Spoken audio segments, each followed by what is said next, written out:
Yes, reka nongere mbasuhuze kandi mbifurize kugira ibihe byiza nshuti bakunze bacu mudukurikira ni ku Ibendera TV. Turi ku cyumweru tariki 5 z'ukwezi kwa 10 muri uyu mwaka wa 2025. Mwese rero aho muherereye nongeye kubifuriza kugira ibihe byiza, nizere ko mwageze ijoro ryiza.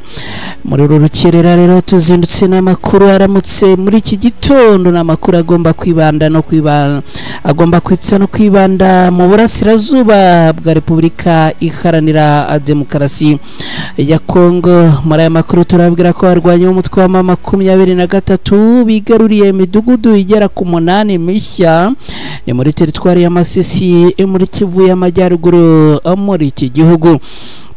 Turababwira kandi ko umuhungu wa Perezida Tshisekedi ngo yarashe abantu abatari bakeya.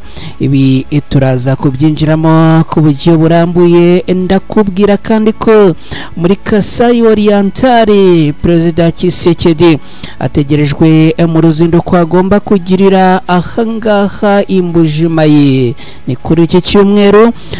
Ndakubwira kandi yuko amakuru avuga ko MONUSCO imaze kwihanangiriza imitwe yitwaje intwaro ibasaba kubahiriza amasezerano yo guhagarika ubwicanyi n'ibindi bikorwa by'ubugizi bwa nabi.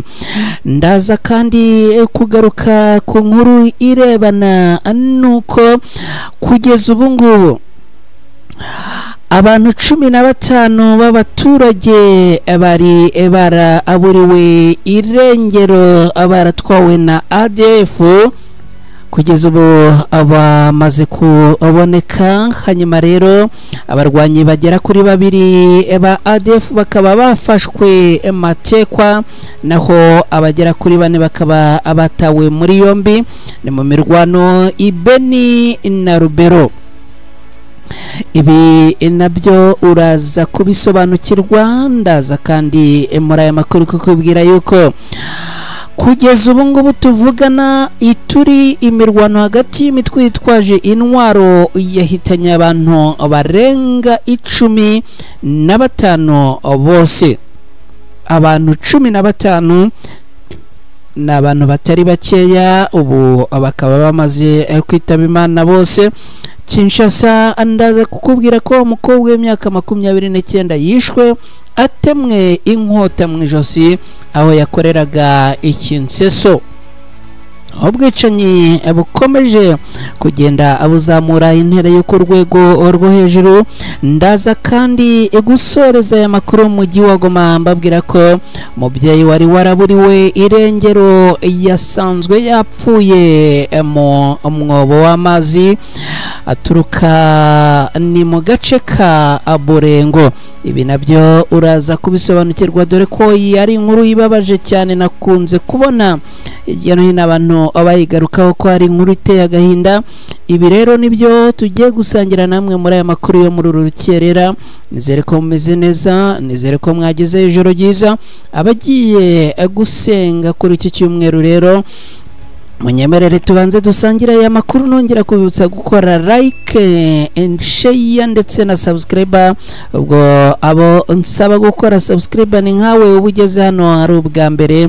Mwibutsa no gukora kuri ako kantu kameze nk'inzogera kugira ngo ubutaha amakuru ajya kwizanira datakaje umwanya wo kujya kuyashakisha. Reka ibintu tubigenze gutya, hanyuma mukanya ngaruke twinjirana namwe muri aya makuru ku buryo burambuye.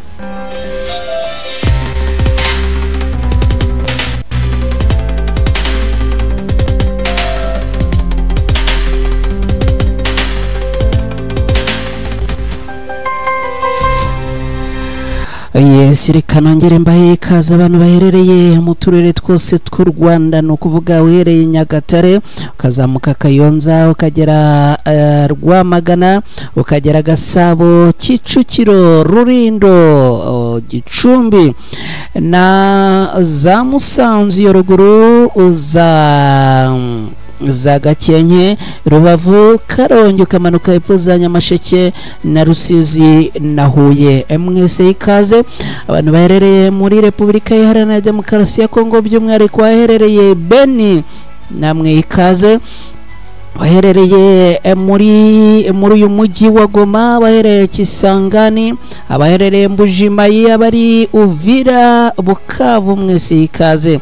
Abaherereye mu gihugu cy'u Bugande namwe ikaze, abari mu gihugu cy'u Burundi ikaze, abari muri Tanzania ikaze, inshuti zacu zidukurikira cyane ziherereye muri Kenya ikaze, abari Zambia, Sudani, Malawi na Mozambique namwe ikaze. Abantu baherereye muri Leta Zunze Ubumwe za Amerika, bari mu Bufaransa, muri Canada, Norvege, n'abari mu Bubiligi n'ahandi, namwe mbahaye ikaze muri aya makuru twinjiyemo muri uru rukerera. N'amakuru agiye kwitsa no kwibanda muri Repubulika Iharanira Demokarasi ya Kongo. Tayari twanzikire muri iyi nkuru ivuga ko abarwanyi b'umutwe wa M23 bamaze kwigarurira imidugudu igera ku 8 mishya muri teritwari ya Masisi muri Kivu y'Amajyaruguru. Ihuriro Alliance Fleuve Congo M23 amakuru aravuga ko yigaruriye imidugudu mishya 8 muri teritwari ya Masisi mu ntara Kivu y'Amajyaruguru.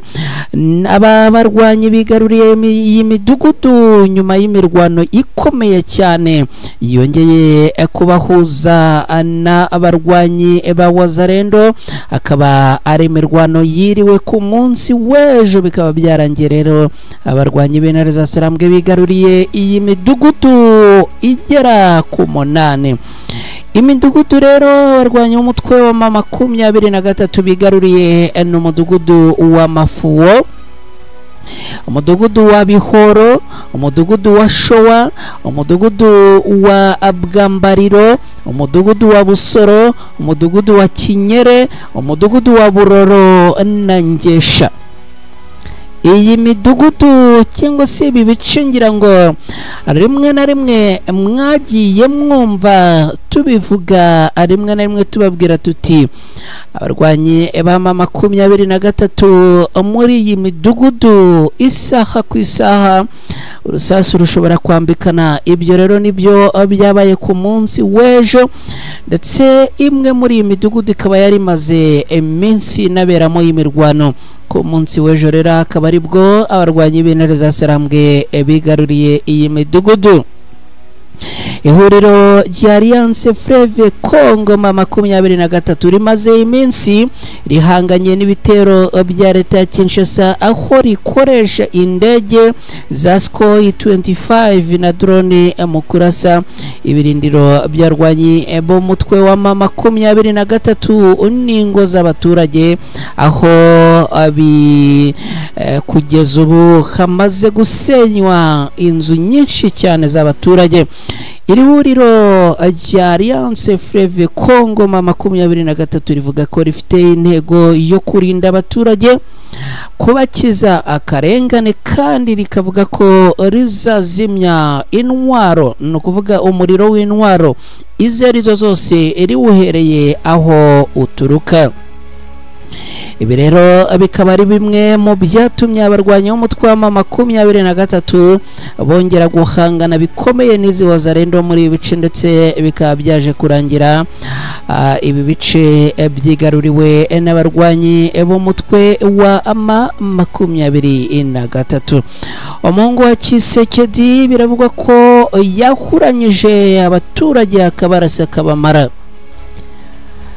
Uyu umuhungu wa Tshisekedi witwa Anthony Tshisekedi biravugwa ko ashwaniye muri kamwe mu tubyiniro two mu mujyi wa Kinshasa, byarangira akarasa abantu.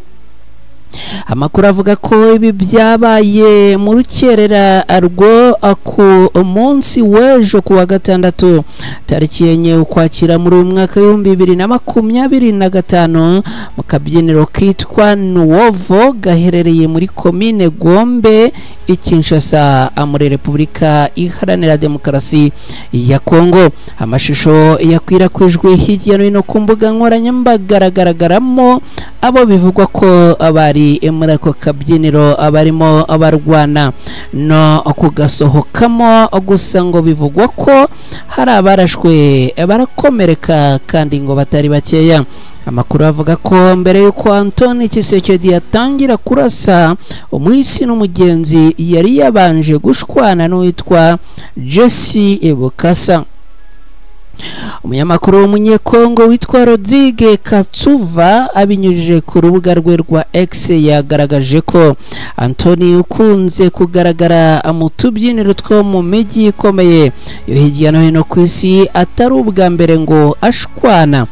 Yavuze ko ubwe yiboneye uyu musore ashwanira mu tubyiniro inshuro zirenga ebyiri zose. Kugeza ubu nta kindi kintu kirajya hagaragara, gusa amakuru avuga yuko Tshisekedi yahise ategura urugendo cyangwa se uruzinduko rw'igitaraganya i Kasai muri Kasai Oriental, aho agomba kugera kuri uyu munsi kuri iki cyumweru y'Imbujimayi. Perezida Tshisekedi wa Repubulika Iharanira Demokarasi ya Kongo, amakuru aravuga ko yitezwe kuri iki cyumweru tariki 5 Ukwakira muri uyu mwaka Imbujimayi no mujyi mukuru w'intara ya Kasai Oriental. Aya makuru yemejwe n'umuyobozi w'intara ya Kasai Oriental ni Jean Paul Mbwebwa Kapo. Ni Jean Paul Mbwebwa Kapo. Mu butumwa bwe bugufi yasangije abanyamakuru, guverineri yagize ati: ndahamagarira abaturage bose bakasai Oriental n'abatuye umujyi wa Mbujimayi kuzaza kwakira ubwuzu Perezida wa Repubulika ku kibuga cy'indege cya Abipemba kuri iki cyumweru.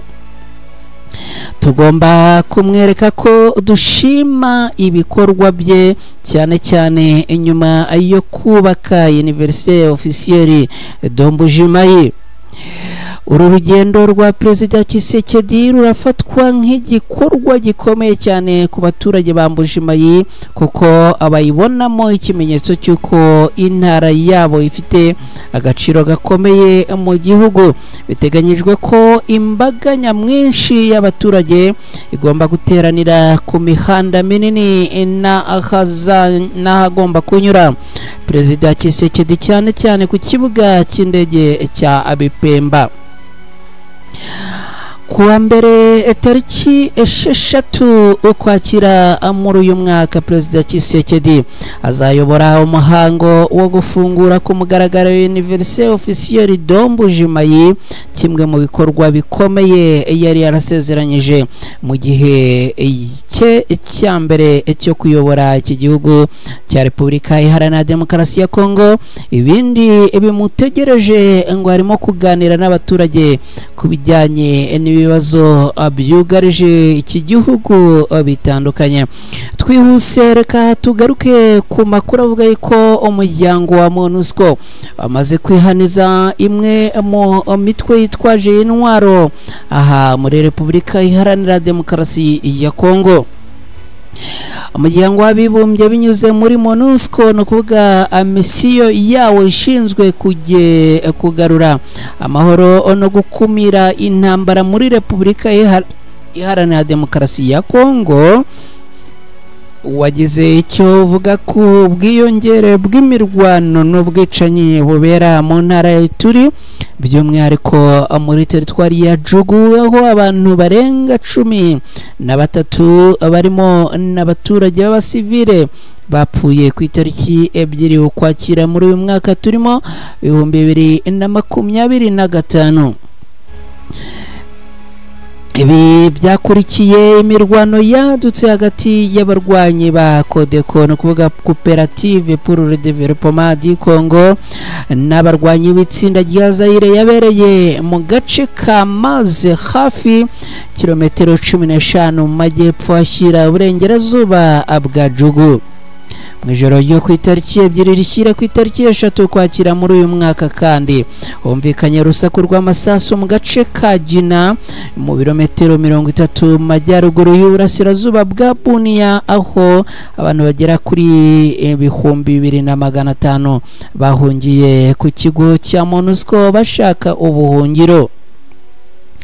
Ingabo za Loni rero abakaba bahise batangira ibikorwa byo gucunga umutekano no kurinda abasivile, aho mu itangazo ryasohotse ni ku munsi w'ejo bundi tariki 3 Ukwakira muri uyu mwaka, Madamu Viviane Van de Pere ushinzwe ibikorwa byo kurinda abaturage ndetse akaba n'umuyobozi w'agateganyo wa MONUSCO yatanze ubutumwa bwe bukaba ari ubutumwa bukomeye. Yagize ati MONUSCO yongeye ubwitabire bwayo mu bice byugarijwe n'umutekano muke mu ntara y'Ituri, irakora ibikorwa byinshi byo gucunga umutekano no gukorana bya hafi n'ingabo za leta ya Congo FARDC mu rwego rwo kurinda abasivile no gukumira ibitero bikomeje kubagabwaho. MONUSCO kandi yavuze ko yamaganye byimazeyo ibikorwa by'ubugome bishobora gufatwa nk'ibyaha bikomeye by'intambara byibasira inyokomuntu. Ahangaha kuri iyi mitwe yitwaje intwaro, uyu mudamu yihanangirije imiryango y'abarwanyi bo muri iyi mitwe yitwaje intwaro, ababwira yuko ibyo bakora bashobora kubikurikiranwaho amategeko kuko ari ukurenga ku mahame n'amasezerano mpuzamahanga. Yihanganishije kandi imiryango y'ababuze ababo, asaba ubutegetsi bwa Kongo gukora iperereza rigendeye ku kuri kugira ngo abakoze ibi byaha abafatwe babikurikiranweho. Dukomeje n'aya makuru, reka nkubwire ko abantu bagera kuri 15 b'abaturage barimo bari barashimuswe na ADF ubu rero bakaba bamaze kubohorwa, no kuvuga bari barashimuswe ubu rero bamaze kwamburwa iyi mitwe. Abarwanyi bagera kuri 2 bakaba bafashwe matekwa bafatwa nk'abafatanyacyaha, abandi bagera kuri 4 bakaba batawe muri yombi mu mirwano Ibeni na Rubero.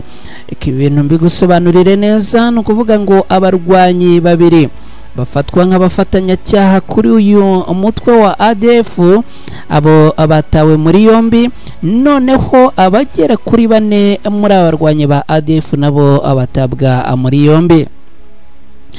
Ingabo za Repubulika Iharanira Demokarasi ya Kongo FARDC zatangaje ko zabohoye abantu 15 bari barabohojwe n'umutwe w'iterabwoba wa ADF, no kuvuga Allied Democratic Force mu bikorwa bya gisirikare byakozwe mu bice bya Beni na Rubero ni mu ntara ya Kivu ya Amajyaruguru. Ibi byatangajwe ku munsi w'ejo tariki 4 Ukwakira muri uyu mwaka turimo, ubwo abasirikare berekanaga abo babohoye hamwe n'abarwanyi bagera kuri 2 bafashwe ari bazima ndetse n'abandi 4 bakekwa gukorana na ADF. Nkuko byasobanuwe na Lieutenant Mark Erongo, umuvugizi w'ingabo mu gice cya gisirikare cya Sokora ya mbere. Abo abafashwe 4 ngo bakoraga mu murongo w'itumanaho n'itangwa y'ibikoresho by'intambara ku barwanyi ba ADF. Bavanywe mu gace k'Amayiba aho habaye ibitero bikaze mu minsi yishize. 2 muri bo bivugwa ko bari bashinzwe gutanga amakuru no gufasha kugeza ibisasu mu mashyamba hitwa Bapere, aho abarwanyi ba ADF bakoreraga ibikorwa byabo. uyu muvugizi yemeje ko aya makuru n'insinzi byagezweho biturutse ku bufatanye hagati y'abaturage n'inzego z'umutekano. Asaba abaturage gukomeza gutanga amakuru ku gihe kugira ngo bagire uruhare mu kurwanya ibikorwa by'iterabwoba. Reka twihuse dukomereza aya makuru muri teritwari ya Ituri. Imirwano hagati y'imitwe yitwaje intwaro yahitanye abantu barenga 13 bose. Umuryango w'abibumbye binyuze muri MONUSCO uratangaza ko abaturage barenga 13 bose baguye mu mirwano imaze iminsi ibera muri Jugu ni mu ntara y'Ituri, aho imirwano yadutse hagati y'abarwanyi ba Kodeko na abarwanyi b'igisirikare cya leta ya Congo FARDC. ngira ngo iyi nkuru mu kanya nari maze kuyigarukaho, ahubwo rimunyemerere aya makuru tuyakomereze Kinshasa muri Repubulika Iharanira Demokarasi ya Congo ku rupfu rubabaje rw'umukobwa w'imyaka 29 wishwe yatemwe inkota mu ijosi aho yakoreraga ikinseso. Umuryango wa Moizete, umukobwa w'imyaka 29 uri mu gahinda gakomeye nyuma y'urupfu rwe rutunguranye. Abivuga ko yungu ashobora kuba yasagariwe n'abarwanyi bataramenyekana bakamutema bakarangiza abamwishe. Nkuko bivugwa n'abagize umuryango we, Moizete ngo yasanzwe yatemwe mu ijosi, yinjiye icyuma ngo kinjiye gihinguranya hafi mu maso. Ibintu bibabaje cyane rwose, ni ibintu biteye n'agahinda. Umwe mu bavandimwe w'uyu mukobwa yavuze ko ku isaha ya saa 10 z'umugoroba witwa Salemo murumuna wa Moizete ngo yaraje kumusura kugira ngo bamufashe kujya gufata imiti kuko ngo yari yaramerewe nabi. Ageze aho akorera ngo yasanze umuryango waho akorera ufunguye, maze yasanga mushiki we aryamye hasi mu maraso, icyuma cy'umuhoro gikubiye mu ijosi rye.